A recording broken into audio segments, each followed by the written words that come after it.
Pemirsa, apa implikasi dan dampak bagi nasib persepak bolaan negeri ini di kancah internasional pasca penolakan kehadiran timnas Israel hingga berujung ke pembatalan Piala Dunia di Indonesia? Kita akan diskusikan pagi hari ini bersama mantan pemain dan sekaligus mantan pelatih timnas Fakhri Hussein. Kemudian ada koordinator Save Our Soccer Akmal Marhali dan yang terakhir ada pakar hubungan internasional Teguh Reza Shah. Kami juga mengundang pemirsa di rumah dimanapun Anda berada untuk berpartisipasi melalui telepon interaktif di 021 583 99 100. Saya ulang sekali lagi di 021 583 99 100. Kita sapa selamat pagi Bapak-bapak, selamat pagi Mas Reza, selamat pagi Mas Fakhri, selamat pagi Mas Akmal. Selamat pagi Metro Indonesia. Salam duka untuk sepak bola Indonesia. Salam duka untuk sepak bola Indonesia. Saya mau ke Mas Fakhri terlebih dahulu. Mas Fakhri, kita mau menggambarkan bagaimana sebenarnya kekecewaan, kesedihan, apa saja yang sudah dikorbankan dari para pemain kita untuk mempersiapkan diri jelang Piala Dunia U20 ini sampai pada akhirnya harus kecewa karena gagal. Apa Mas? Ya, pertama saya cukup merasa prihatin ya dengan informasi ini. Tadi setelah sholat subuh saya membaca beberapa WA yang masuk di grup. Ini situasi yang tidak kita harapkan, sama sekali tidak kita harapkan, khususnya bagi pemain sepak bola usia muda Indonesia. Mereka yang sudah mempersiapkan diri selama ini dengan berkorban sudah begitu banyak. Tapi di detik-detik akhir ternyata FIFA membatalkan Indonesia sebagai tuan rumah Piala Dunia U20. Tapi tentu saja dampaknya kepada seluruh stakeholder ya, khususnya stakeholder sepak bola usia muda, pemain, pelatih, kemudian PSSI-nya sendiri juga berdampak ini. Karena kita sangat berharap gelaran Piala Dunia U20 ini bisa dilaksanakan di Indonesia sehingga nanti kita bisa mengukur sampai sejauh mana sebenarnya level sepak bola usia muda kita di di tingkat dunia. Kalau kemarin beberapa waktu yang lalu kita sudah melihat bagaimana penampilan kita timnas U20 ini di Piala Asia, tentu kita ingin melihat selanjutnya di Piala Dunia di level tertinggi sepak bola Indonesia usia muda ini berada di tingkat mana, di level mana, sehingga ini bisa menjadi indikator nanti untuk PSSI dalam membuat roadmap yang benar terhadap pengelolaan tata kelola sepak bola usia muda kita ke depannya.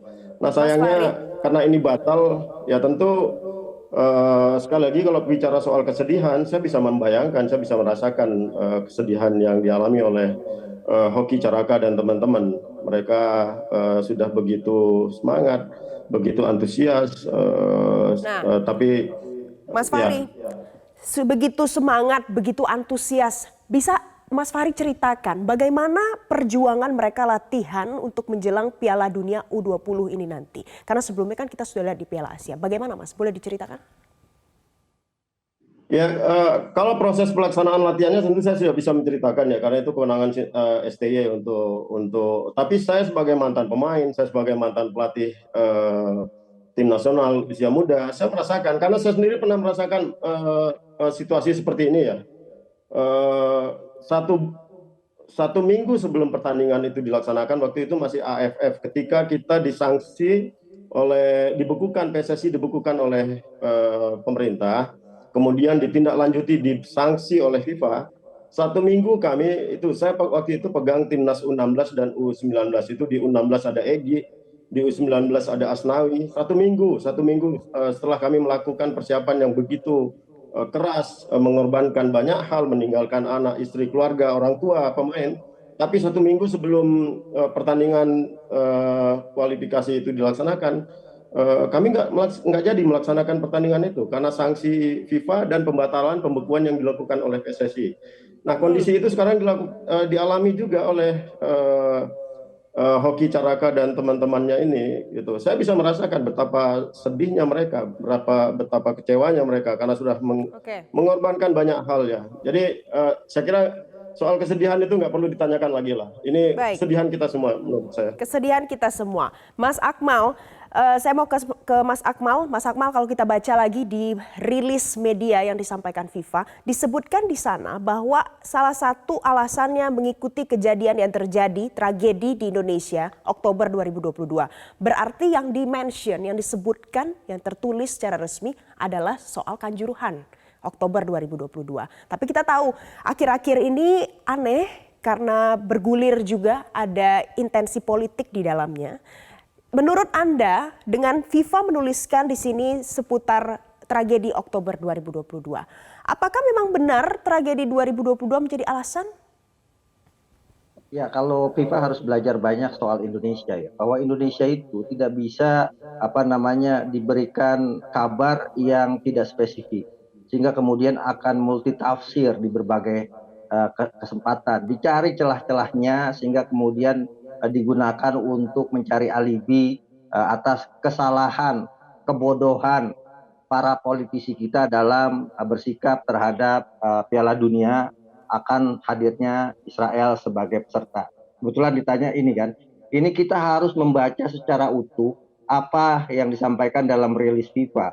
Penekanannya itu ada pada due to the current circumstance. Karena keadaan kondisi saat ini. Kondisi saat ini apa? Kondisi saat ini adalah banyaknya demo penolakan yang dilakukan oleh sejumlah ormas. Yang itu juga mengkhawatirkan FIFA, ditambah lagi penolakan 2 gubernur yang sudah menandatangani government guarantee untuk garansi kepemerintahan untuk pelaksanaan Piala Dunia. Apalagi salah satunya adalah gubernur di mana tempatnya memerintah akan digunakan sebagai tempat undian Piala Dunia 2023 pada 31 Maret 2023. FIFA melihat ini kekonyolan yang mempermainkan wibawa FIFA. Kenapa? Karena sampai awal Januari semua masih berkomitmen bahwa akan menggelar undian Piala Dunia dengan sesungguh-sungguhnya, sebaik-baiknya. Sampai kemudian tiba-tiba 14 Maret 2023 itu keluar surat dari Iwayan Koster yang menolak untuk menerima Israel sebagai peserta. Dari situ kuncinya. Kemudian surat FIFA itu kan menyatakan seperti itu. FIFA telah memutuskan karena keadaan saat ini untuk menghapus Indonesia sebagai tuan rumah Piala Dunia U20. Kemudian dilanjutkan dengan bahasanya adalah akan ditetapkan tuan rumah baru sesegera mungkin dengan tanggal turnamen saat ini tidak akan berubah. Potensi sanksi terhadap PSSI juga dapat diputuskan pada tahap selanjutnya. Stop sampai di situ. Jadi ada 3 hal. Kondisi saat ini, kemudian yang kedua adalah akan ditetapkan segera tuan rumah baru dengan waktu yang tidak dirubah jadwal pertandingan, dan ada potensi Indonesia akan kena sanksi dari FIFA. Tapi dengan sikap tegasnya FIFA itu dijelaskan baru alinea berikutnya bahwa FIFA tetap berkomitmen untuk membantu Indonesia melakukan transformasi sepak bola Indonesia seperti yang sudah disepakati bersama Presiden Republik Indonesia, yakni memperbaiki sepak bola Indonesia pasca tragedi Kanjuruhan pada Oktober 2022. Jadi bukan masalah tragedi Kanjuruhan yang menjadi penyebab kita batal jadi tuan rumah, tapi kondisi dan situasi saat ini. Sementara tragedi Kanjuruhan dari awal sebelum-sebelumnya sudah menjadi kesepakatan FIFA bersama Indonesia untuk bertransformasi, membenahi karena ada hal-hal pasca tragedi Kanjuruhan dari sepak bola Indonesia yang harus dibenahi. Jadi jangan disalah tafsirkan karena ini akan menjadi senjata buat orang-orang yang kemudian cuci tangan terhadap kasus ini. Jangan sampai ini jadi senjata untuk orang-orang yang mau cuci tangan. Mas Reza, Anda sepakat dengan tafsir yang disampaikan oleh Mas Akmal sebelumnya terkait dengan due to the current circumstances yang di-highlight di dalam rilis media FIFA yang disampaikan kemarin? Izinkan saya mengawalinya dengan sebuah cerita. Andaikan air mata anak-anak kita bisa bicara, derita itu merayap di sepanjang Katulistiwa. Jadi dalam hal ini saya berpikir, ya nasi sudah jadi bubur. Kita terlambat merespon sejak dini. Kita terlambat meyakinkan FIFA bahwa sebenarnya masih ada jalan tengah untuk mengakhiri kekisruhan ini. Ya kita hanya bisa berandai-andai andaikan Indonesia bisa membuat keputusan yang pasti, andaikan kita bisa menenangkan berbagai kalangan di dalam negeri, andaikan kita bisa meyakinkan dalam negeri bahwa konstitusi itu tetap kita tegakkan, pengakuan kita terhadap Israel itu tidak ada, pengakuan kita terhadap Palestina itu abadi adanya, kemudian kita sudah siap dengan berbagai kebijakan di dalam negeri, kebijakan keamanan, kebijakan perlindungan, kebijakan pariwisata dan sebagainya. Ya, nasi sudah menjadi bubur. Kita tidak bisa menggerakkan jam itu ke kiri. Jam itu akan berputar terus ke kanan. Tapi yang jelas, berita ini sudah berdampak bukan hanya pada stakeholder sepak bola, namun lebih jauh lagi, yakni reputasi internasional Indonesia.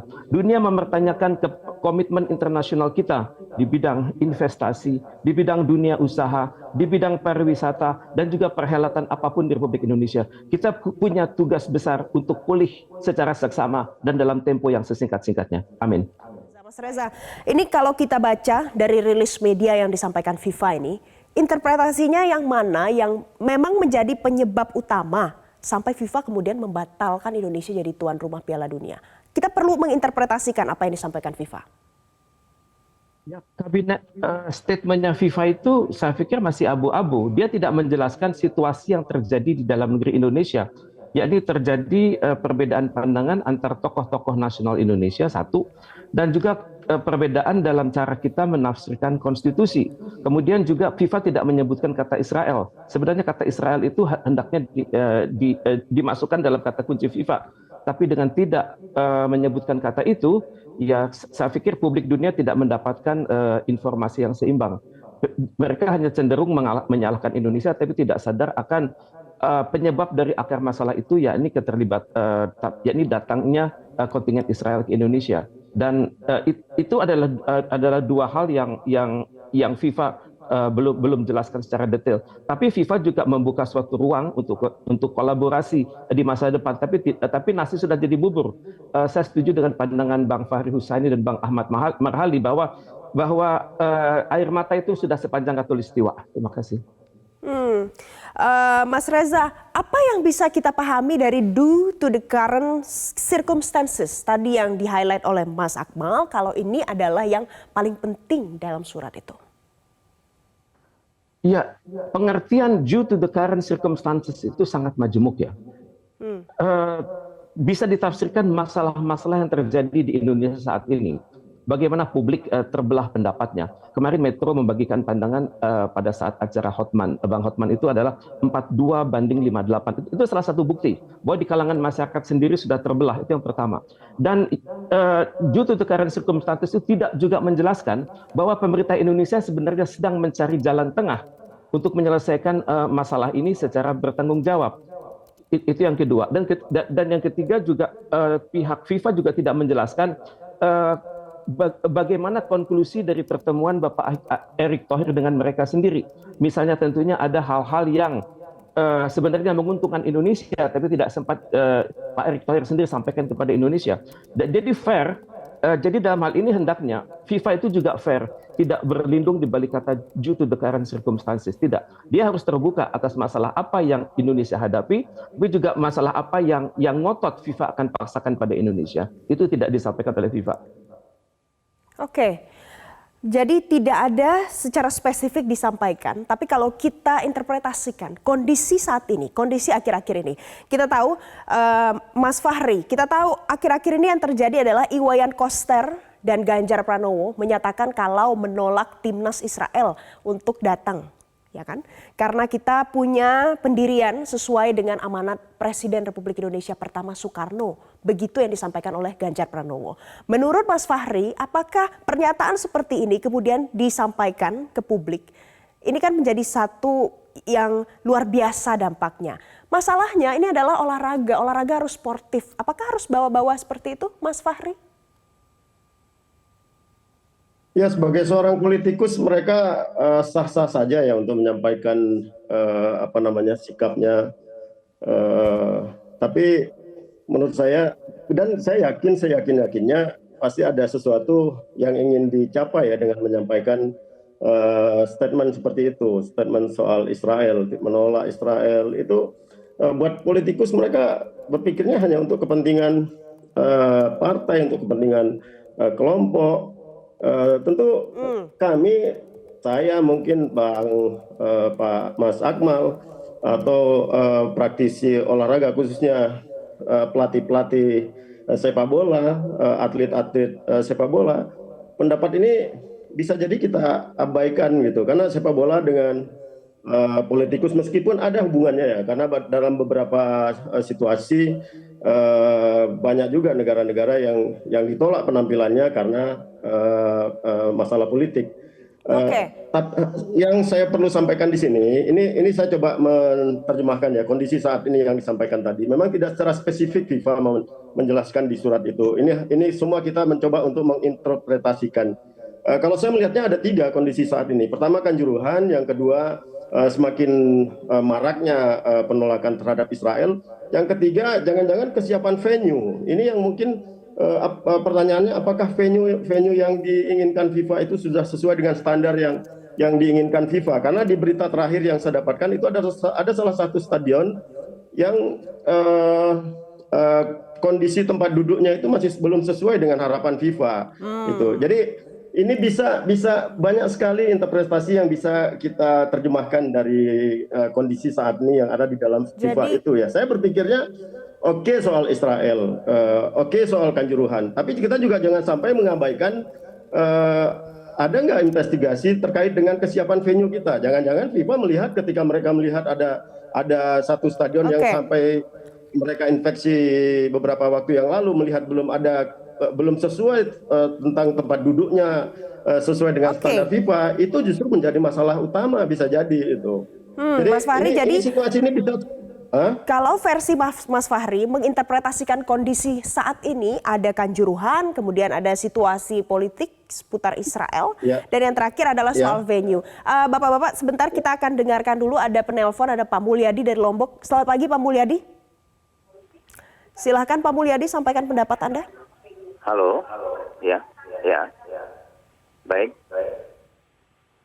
Selamat pagi, Metro TV. Silakan Pak Mulyadi. Baik, terima kasih. Kami, saya mewakili Indonesia bagian timur tengah ini.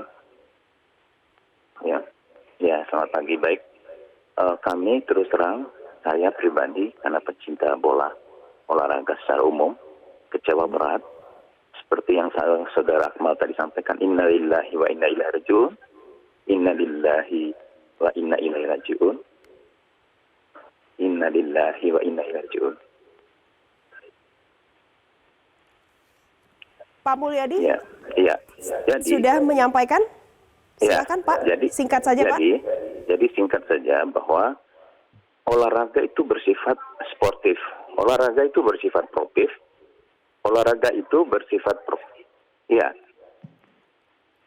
olahraga itu bersifat sportif, ya, halo, dan universal. Nah, kalau olahraga dikaitkan politik, itu sangat luar biasa dampaknya. Mereka tidak berpikir para politisi ini dan pemerintah, ada beberapa 2 gubernur yang menyatakan seperti itu, kecewa berat kita. Nah, Indonesia ini tidak memiliki komitmen, harusnya partai itu tidak ada boleh mencampuri urusan-urusan olahraga. Dampaknya jauh multi efek luar biasa ke depan. Mereka sekarang boleh menyatakan syarat ini usia mereka berapa sekarang. Sementara yang muda-muda ini besar harapan ke depannya untuk bagaimana Indonesia bisa bertarung di kancah internasional. Baik, terima kasih Pak Mulyadi, sudah kami terima pendapatnya karena olahraga harus sportif dan harus dipisahkan dari unsur politik. Selanjutnya pemirsa ada Ibu Indra. Selamat pagi Ibu Indra. Selamat pagi Mbak Valencia. Silakan Ibu Indra. Assalamualaikum warahmatullahi wabarakatuh, Metro TV.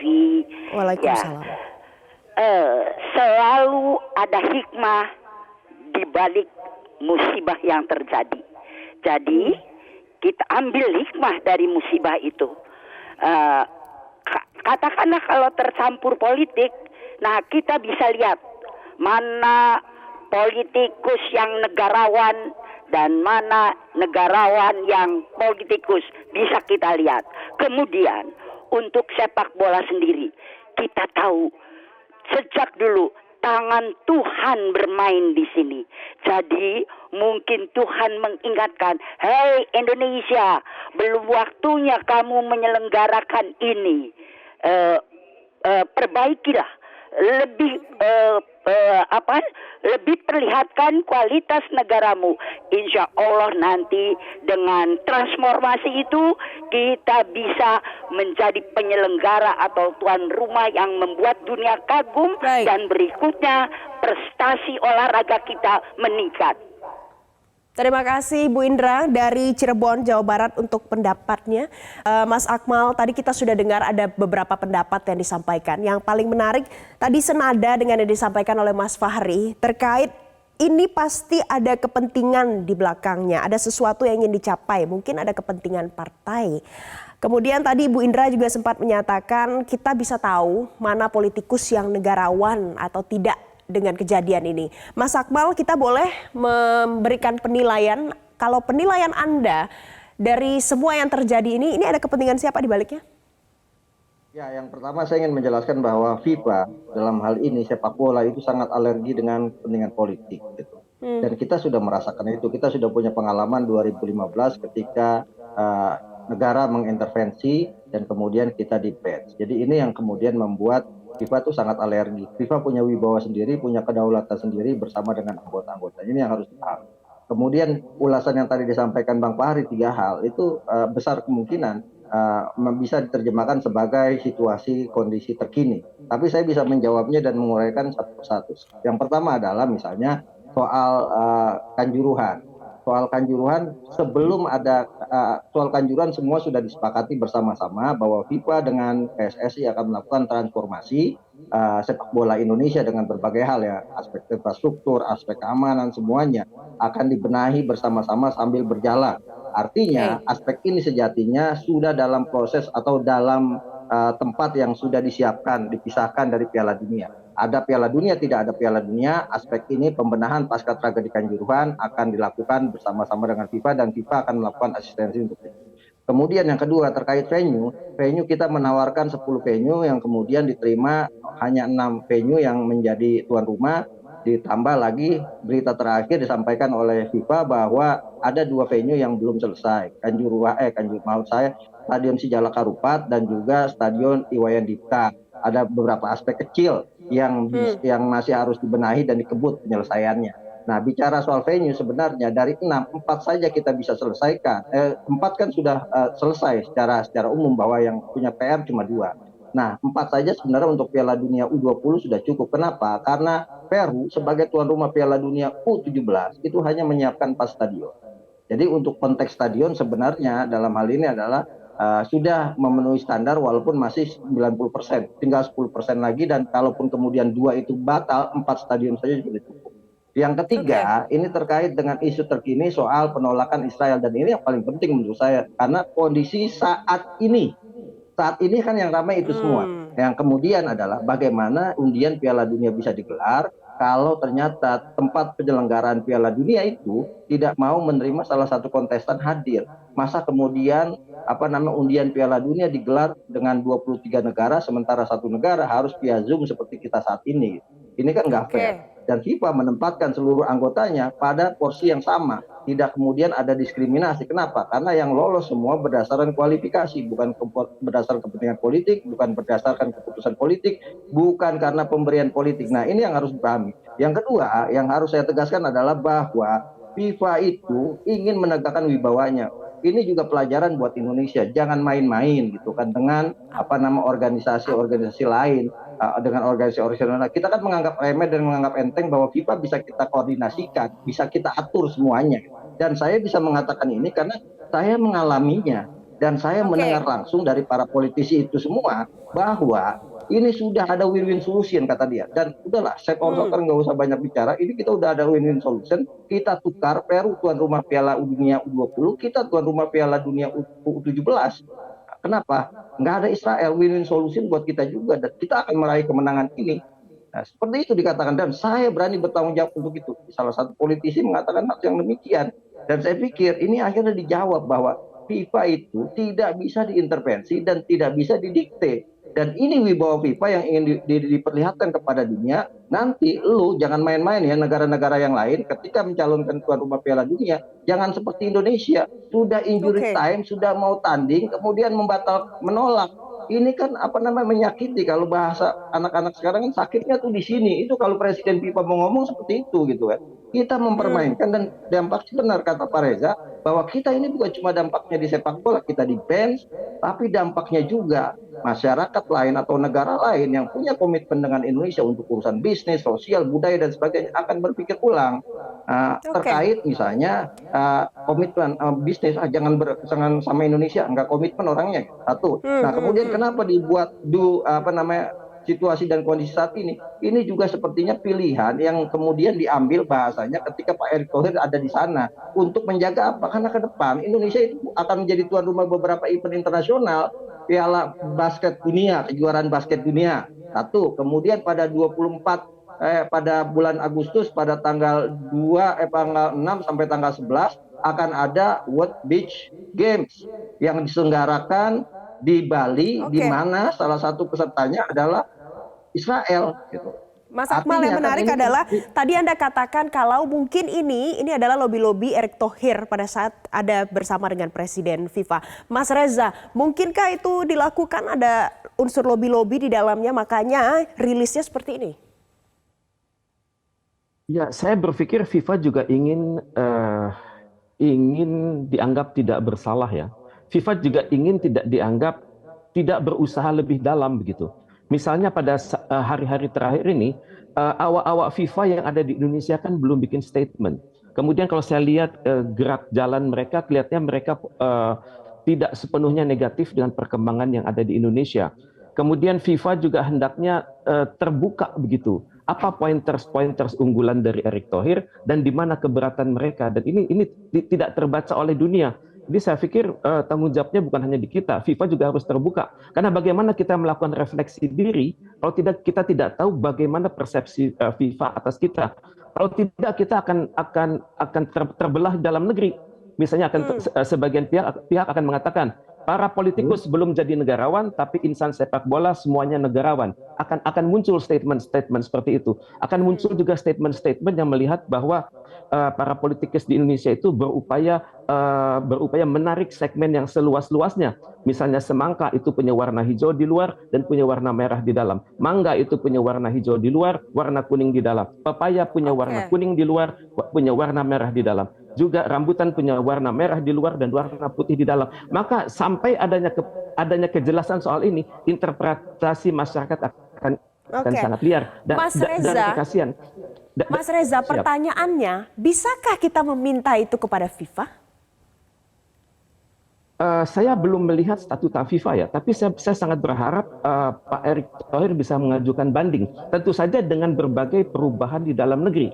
Misalnya pemerintah mengeluarkan sebuah peraturan presiden misalnya, ya, yang menjelaskan betapa siapnya kita menyelenggarakan itu. Kemudian juga pada saat yang sama adanya kesiapan dari semua organisasi yang selama ini berseteru untuk bersatu kata dan satu hati, satu bicara dengan Presiden Indonesia.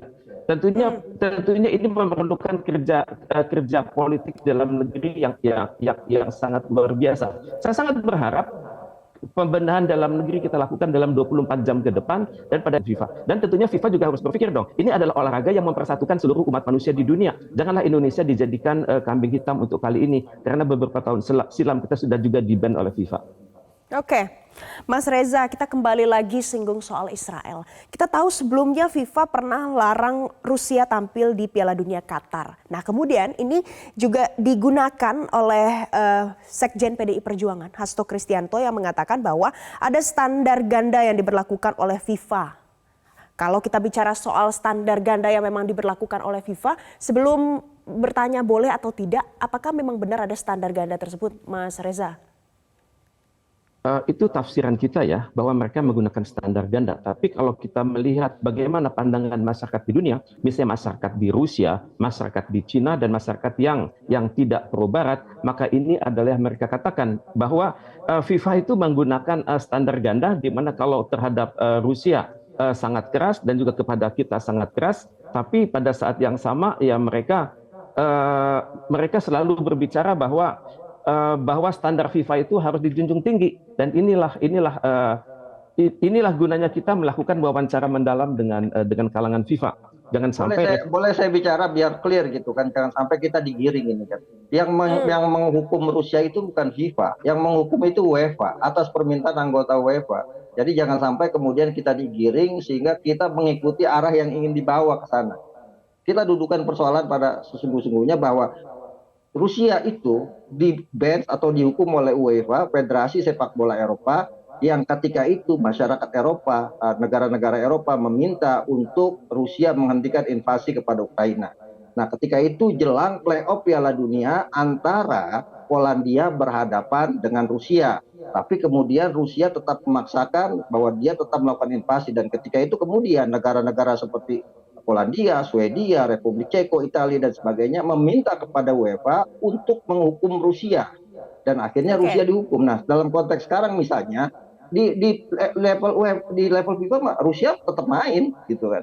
Yang dihukum justru di lingkup keluarga mereka sendiri Eropa. Nah, ini yang kemudian kemarin saya sudah jelaskan. Begitu ya, Mas ya? Tetap bermain, iya gitu kan. Jadi di lingkup Eropa saja mereka dihukum gitu. Mas Fakhri, kalau kita lihat sekarang ini kan sudah ada dampaknya pasti langsung kepada para pemain yang sudah siap-siap tapi nggak jadi. Kalau bahasa kekiniannya mungkin nyesek gitu ya. Kalau sudah seperti ini kondisinya, pemerintah tuh bisa apa sih untuk mengurangi perasaan atau menjaga mentalitas para pemain ini? Pemerintah. Kalau soal pemerintah, saya kira saya sepakat dengan apa yang disampaikan Pak Reja tadi ya. Artinya kalau memang masih bisa melakukan upaya banding, mungkin bisa melakukan upaya itu gitu, mencoba untuk melakukan negosiasi kembali kepada FIFA dengan memberikan keyakinan bahwa Indonesia sampai sejauh ini masih tetap siap untuk melaksanakan Piala Dunia U20 itu kalau memang kesempatan untuk banding itu ada. Tapi saya lebih kepada pemain ya. Saya melihat bahwa seperti yang disampaikan Akmal tadi, kekecewaan ini kekecewaan kita semua. Pesan saya kepada seluruh pemain hoki Caraka dan teman-teman, mereka harus tetap semangat bahwa kesiapan mereka untuk menerima situasi ini akan menentukan masa depan sepak bola usia muda kita ya. Masa depan sepak bola Indonesia juga tergantung di tangan anak-anak muda ini. Usia mereka usia 20, ini sebentar lagi mereka masuk ke dalam usia emas. Kita berharap insya Allah 4 tahun yang akan datang 2026 mereka bisa tampil di Piala Dunia senior ya. Nah ini Piala Dunia boleh saja batal di Indonesia, tapi semangat mereka tidak boleh berhenti. Sepak bola tidak akan pernah mati gitu. Oke, nah, sepak bola tidak akan pernah mati. Kepada PSS. Ya, Mas Fahri, kalau dari para pelatih, mantan pelatih, mantan pemain, support apa yang diberikan? Nah, kepada para pelatih ini tentu kehilangan kesempatan ya. Saya baru saja mengikuti AFC Pro Diploma di Turki kemarin. Ada 21 pelatih peserta A-Pro ini. Ini kami mendapatkan tugas individu untuk mengevaluasi 24 tim itu yang akan bertanding nanti di Piala Dunia U20 ini. Tapi karena ini batal, saya masih belum tahu, ini belum ada informasi lagi apakah tugas ini tetap kami laksanakan dimanapun Piala Dunia ini nanti akan dilangsungkan. Tapi sekali lagi saya sampaikan bahwa di awal tadi saya sudah menyatakan bahwa seluruh stakeholder sepak bola, khususnya stakeholder sepak bola usia muda, ini dampaknya luar biasa. Kami pelatih-pelatih juga kehilangan kesempatan untuk melihat tren sepak bola usia muda level dunia itu seperti apa sekarang. Nah ini tentu tidak mungkin bisa dapat pengganti secepat itu karena melihat langsung pertandingan di Indonesia tentu akan berbeda dengan melihat langsung kalau pertandingan ini dilakukan di negara lain gitu. Baik, nah, pelatih juga ikut kehilangan kesempatan. Begitu ya Mas Fahri ya. Mas Akmal, ada kesempatan apa lagi yang hilang? Potensi apa lagi yang negatif yang mungkin saja muncul? Ya, yang paling utama misalnya salah satunya kompetisi kita hanya ada di dalam saja. Gitu kan. bisa digelar, tapi di dalam saja kita tidak bisa transfer pemain asing tidak main karena kita di batch oleh FIFA. Jadi kompetisi hanya sektoral saja dan itu sangat membunuh kompetisi karena tujuan utama kompetisi kan internasional. Kalau kita cuma main di dalam saja kan sampai sama saja kompetisi kita ini dengan tarkam-tarkam yang biasa digelar seperti misalnya Ramadan Cup dan sebagainya. Ini problem. Yang kedua, kita tidak bisa ikut event-event internasional. Nah, yang ketiga, yang paling berdampak adalah itu pembinaan usia muda kita. Bagaimana kemudian anak-anak muda yang sekarang yang bercita-cita gitu kan, ingin jadi tadinya mereka Piala Dunia di Indonesia nih anak-anak seperti anak saya lah usia 10 tahun. Nah, mereka antusias untuk nonton Piala Dunia dan mereka berpikir ini akan menjadi motivasi mereka kelak gua akan main di Piala Dunia bukan cuma di Indonesia tapi juga ketika digelar di negara lain. Nah, motivasi ini kan kemudian akan melemah anak-anak muda kita untuk kemudian berharap bisa terwujud cita-cita mereka. Karena apa? Karena ulah dari orang tuanya gitu yang tidak pernah berpikir untuk kepentingan anak-anaknya. Nah, ini yang harus diperhatikan oleh para politisi kita gitu, bahwa jangan kemudian karena kepentingan politik sehingga mengorbankan rakyat yang nyata-nyata mereka adalah aset terbesar dalam politik yang sedang dimainkan oleh mereka semua para elit politik itu gitu. Dan sekali lagi, yuk kita sama-sama pisahkanlah politik dari sepak bola. Benar, sepak bola dan politik seperti mata uang, tapi jangan dibenturkan. Ketika kemudian sepak bola dan politik dibenturkan, yang ada adalah kehancuran. Dan ini yang sedang dirasakan oleh Indonesia. Mimpi kita dari sejak 2019 sudah menyiapkan segala sesuatunya. Bahkan kita sempat shock ketika seharusnya Piala Dunia ini dimainkan pada 2021. Tapi terhenti, kita kehilangan satu generasinya Bagus Kavi, CS, Witan Sulaiman yang tidak bisa main di Piala Dunia 2021 karena COVID. Tapi itu post Meyer. Orang maklum, tapi kesedihan mereka sama dirasakan. Coach Fahri itu merasakan betapa bagaimana anak-anak itu kehilangan kesempatan mereka untuk mencetak sejarah menjadi pemain Indonesia yang tampil di Piala Dunia. Nah, sekarang kejadian ini terulang gitu kan. Terulang karena keputusan politik menurut saya yang melupakan kepentingan yang lebih besar untuk masa depan bangsa kita di level karena sepak bola. Ada unsur politik maka menemukan kehancuran di sepak bola kita. Mas Akmal, kita ada penelpon, ada Mas Adi dari Solo. Selamat pagi, Mas Adi, silakan. Ya, selamat pagi Bu dan Bapak-bapak semua. Pagi. Ya, kalau menurut saya coba masyarakat Indonesia ini lebih terbuka ya, gitu pikirannya, karena ini urusan olahraga bukan urusan politik gitu. Jangan dikit-dikit karena Israel, karena ini Yahudi, kemudian diblokir, diboikot. Urusannya apa? Politik, olahraga dan beda. Kalau memang Anda semua nggak suka dengan Israel, nggak mau dengan Yahudi, Anda sekalian aja nggak usah cuma boikot Israel. Jangan pakai produk Yahudi. HP, internet, Google, Facebook semuanya itu punya Yahudi. Produknya mereka. Anda sekalian aja kembali ke zaman batu. Gitu loh. Coba lebih terbuka. Indonesia nggak bagus-bagus amat prestasinya di olahraga. Di tempat di FIFA aja itu sudah luar biasa, udah bagus di FIFA. Kalau seperti ini nggak akan maju Indonesia. Kalau pola pikir kita nggak terbuka nggak akan maju. Itu aja menurut saya. Coba ini urusan politik biarkan beda. Ini olahraga gitu. Itu aja bapak-bapak, ibu-ibu. Terima kasih. Terima kasih Mas Adi dari Solo. Mas Reza, kita lihat tadi ada komentar, ada pendapat. Ini kan berarti seputar ada diskriminatif begitu ya, ada tindakan atau unsur diskriminatif. Kalau saya tarik lagi kemarin di bulan September 2022, kemudian juga ada di awal tahun ini, lokasinya di SCBD di Jakarta, ada Piala Dunia Panjat Tebing, ada atlet Israel juga di dalamnya, tapi kita tidak protes besar-besaran. Menurut Anda apa memang benar ini unsur karena Israel harus tidak boleh ada di sini begitu? Padahal yang sekarang timnas Israel ini untuk Piala Dunia 2023 ini sudah disepakati dari jauh-jauh hari, baru mulai komentar-komentarnya bergulir akhir-akhir ini. Menurut Anda ini fenomena apa Mas Reza? Fenomenanya adalah ini menjelang pilpres, pilgub dan pil-pil sebagainya, sehingga isu makin berkembang sekarang. Padahal kita semestinya sudah sadar bahwa Israel itu sudah masuk final Piala Dunia ini sejak bulan Juni tahun silam. Dan untuk itu kita hendaknya terbuka pada diri kita sendiri gitu. Kenapa nggak ributnya dari dulu? Tapi perihal kedatangan kontingen Israel itu sudah diatur di dalam peraturan Menteri Luar Negeri nomor 3 tahun 2019. Itu dokumennya itu 49 halaman, tapi publik dan juga saya sementara ini hanya fokus kepada bab 10, yakni hal-hal khusus mulai dari halaman 45. Misalnya dikatakan Israel boleh datang tapi korespondensinya tidak berdasarkan surat resmi. Kemudian kedatangan delegasi Israel itu tidak berhubungan dengan pengakuan kita atas Palestina maupun juga tidak berhubungan dengan pengakuan kita atas Israel, dan kita tetap konsisten dengan Palestina.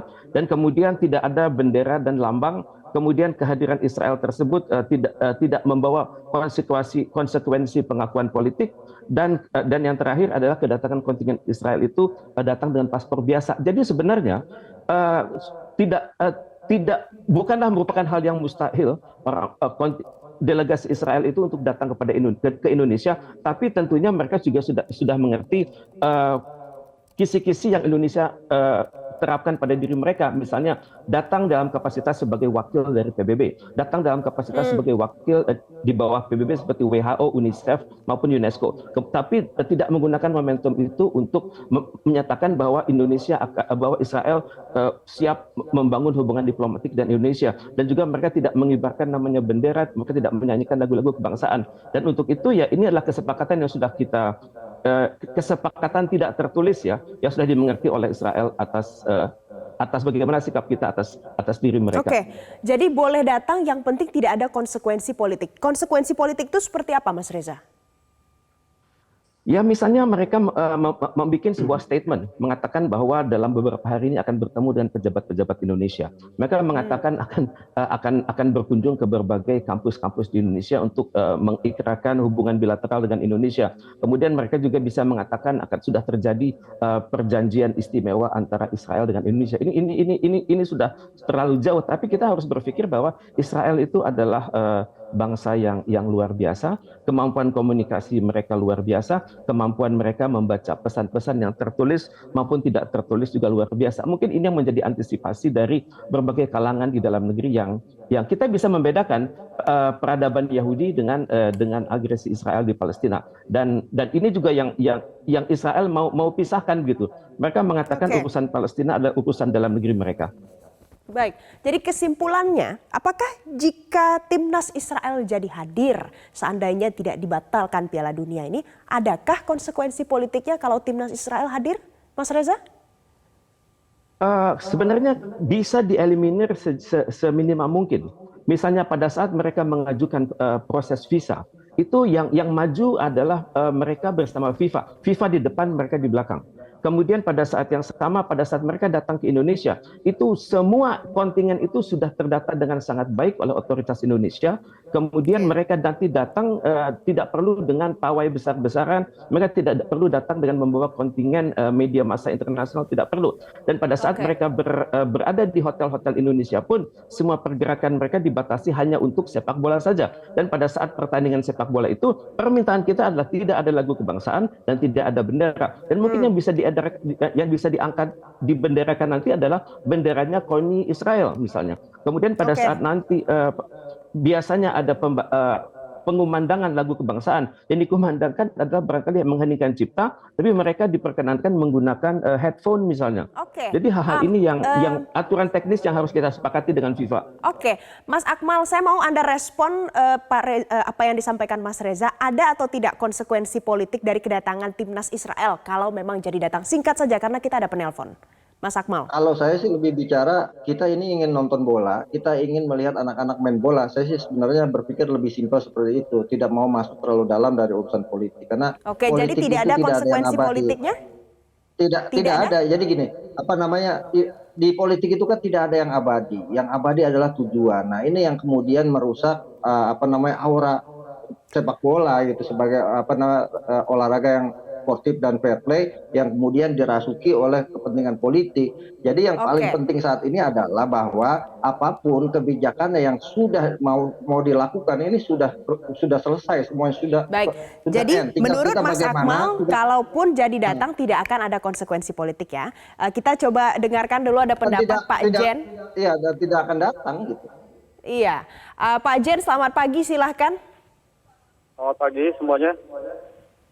Pak Jun silakan. Saya cuma minta kita tuh gentleman ya, bertanggung jawab. Jangan udah begini, kita bingung loh kenapa FIFA menolak kita jadi tuan rumah. Bertanggung jawab. Anda harusnya yang kemarin mendemo menunjukkan kepada dunia kebencian itu ya sekarang harusnya teriak hore. Selain daripada fair play, FIFA itu concern terhadap keselamatan anggotanya yang bertanding di Indonesia. Satu sinyal saja yang ditunjukkan oleh Indonesia mengancam keselamatan anggotanya, yaitu Israel. Mereka akan gampang menarik diri. Karena keselamatan itu di urutan nomor 1. Baik, jadi Indonesia, saya tinggal di Eropa ya Bu ya, saya tinggal di Eropa. Indonesia itu image-nya nggak baik-baik amat di luar Bu. Pak Jun, saya mau tanya dengan Anda, menurut Pak Jun siapa yang harusnya bertanggung jawab? Ya semua yang mendemo-demo kemarin dan termasuk gubernur yang menolak kedatangan Israel. Itu kan sinyal, dan Israel itu negara berdaulat. Pemerintah juga akan bilang mereka khawatir keselamatan dari pemain-pemainnya kalau begini caranya. Baik, jadi terima kasih Pak John. Bertanggung jawab lah terhadap apa yang sudah kita buat. Baik, terima kasih Pak John untuk pendapat yang sudah disampaikan. Mas Akmal, siapa yang harus bertanggung jawab dari semua yang terjadi sampai berakhir pada batal Piala Dunia U20? Ya, yang bertanggung jawab adalah yang membuat event ini menjadi batal. Sebenarnya football is a simple game. Sepak bola itu permainan yang paling sederhana. Kemudian become complicated by people who should be better, menjadi complicated karena orang-orang yang sok tahu tentang sepak bola, yang mencampur adukan sepak bola dengan politik. Nah, ini yang kemudian membuat segala sesuatunya jadi rusak. Jadi menurut saya adalah sekarang mereka yang melakukan ulah kemarin yang minta maaf lah, karena ini kesalahan yang mereka lakukan karena tidak pikir panjang, hanya kepentingan sesaat, kepentingan kelompok, kepentingan partai dan sebagainya, sehingga kemudian mengorbankan mimpi anak-anak kita yang muda-muda yang punya ambisi untuk mencetak sejarah tampil di Piala Dunia. Dan bukan mustahil, seharusnya kalau kita mau membela Palestina dan mengekang Israel, ini momennya kita bisa melakukan misalnya diplomasi lewat sepak bola untuk kemudian mengajak Israel berdamai dengan Palestina lewat sepak bola dan juga mengakui kemerdekaan Palestina. Kalau tidak ada pembicaraan hanya melarang-larang itu nggak akan ada apa-apa juga. Sekarang hasilnya apa? Kita di ban. Sementara tim nasional Palestina masih bisa main, tim nasional Israel masih bisa main, supporter sepak bola Palestina masih bisa mendukung tim nasionalnya, supporter sepak bola Israel masih bisa mendukung tim nasionalnya. Sementara hubungan bilateral antara Israel dan Palestina tidak juga berubah, tetap berseteru. Kemudian Palestina juga tidak ada jaminan dengan kita bela-belain mati-matian seperti ini merdeka. Sementara kita, supporter sepak bola kita menangis, kita batal tampil di Piala Dunia, kemudian kita dikucilkan dari kehidupan atau ekosistem sepak bola dunia, dan kita tidak bisa kemana-mana. Kenapa? Karena kesongongan menurut saya, kesongongan dan kebodohan kita semua. Mas Reza, menurut Anda Mas Reza, dari tindakan yang dilakukan oleh beberapa bagian dari negara kita ini, apakah ada pengaruhnya untuk hubungan Indonesia dengan Palestina? Hubungan kita dengan Palestina itu abadi sifatnya. Misalnya Menteri Luar Negeri selalu mengatakan dalam setiap helaan nafas Indonesia itu ada Palestina di sana. Dan saya yakin komitmen kita untuk Palestina itu tetap ada di level-level bilateral dengan negara siapapun, regional di kawasan manapun, dan juga di level global. Cuman masalahnya, khusus untuk sepak bola ini harapan saya adalah mengikuti pepatah Indonesia sendiri. Keledai itu tak akan masuk ke lubang yang sama gitu. Tahun 2015 kita sudah masuk lubang, kemudian tahun 2003 ini kita terulang lagi, dan saya harapkan ini adalah kejadian yang terakhir kalinya kita berurusan dengan FIFA, di mana kita di-ban oleh FIFA. Tapi saya sangat berharap diplomasi Indonesia jalan terus, meyakinkan dunia bahwa Indonesia tetap aman, Indonesia kompak, Indonesia berdaulat, dan Indonesia tidak akan mengulangi hal-hal semacam ini kembali terulang. Oke, saya juga mau mengutip ada yang biasa dikatakan orang pepatah juga, hanya keledai yang jatuh di lubang yang sama lebih dari 2 kali. Mas Fahri, dalam sejarah 2 kali sanksi olahraga karena Israel. Yang pertama kualifikasi Piala Dunia 1958, Asian Games 1962, sekarang 2023. Menurut penilaian Anda Mas Fahri, dengan sudah 3 kali terjadi seperti ini, apa yang ingin disampaikan kemarahannya? Saya dari tadi melihat ya Mas Reza kemudian Akmal bicara soal sanksi dari FIFA. Saya sih tidak berharap sanksi itu akan muncul ya. Mudah-mudahan setelah adanya keputusan penting bahwa PSSI Indonesia gagal menjadi tuan rumah, paling tidak kalau pemerintah kita bisa melakukan lobby pendekatan kembali atau upaya banding, kalau tidak bisa menjadi tuan rumah Piala Dunia U20 ini, minimal FIFA tidak menjatuhkan sanksi untuk Indonesia. Itu upaya banding yang paling realistis ya. Artinya oke lah kita tidak bisa jadi tuan rumah karena kondisi saat ini. Tapi cukup itu saja gitu. Jangan sampai lagi ada keputusan berikutnya kita kena banding lagi karena kena sanksi lagi. Ini dampaknya luar biasa. Dampaknya luar biasa seperti Akmal sudah menjelaskan dengan cukup jelas tadi. Artinya masa depan sepak bola kita yang sudah mulai kita bangun setelah kita mendapatkan sanksi di 2015. Kemudian sekarang juga ini pengurus baru dengan semangat yang baru juga tiba-tiba mendapatkan musibah ini. Saya kira ini bukan berita yang gembira buat masa depan sepak bola Indonesia gitu.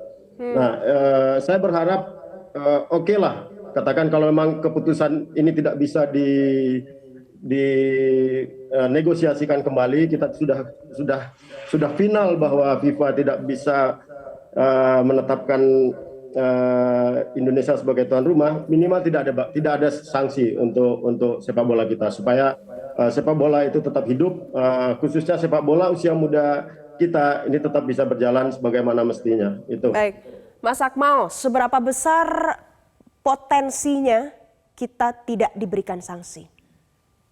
Ya, kalau bicara sanksi juga seberapa lama sanksi itu kan sama tergantung dari FIFA-nya. Kita pernah disanksi 2015 tapi tidak lama, 3 bulan sanksi itu dicabut. Kenapa? Karena FIFA pasti akan melihat komitmen kita. Kalau kita berkomitmen untuk berubah pasti akan segera cepat. Terakhir adalah misalnya India disanksi FIFA tapi sebulan kemudian sanksinya dicabut.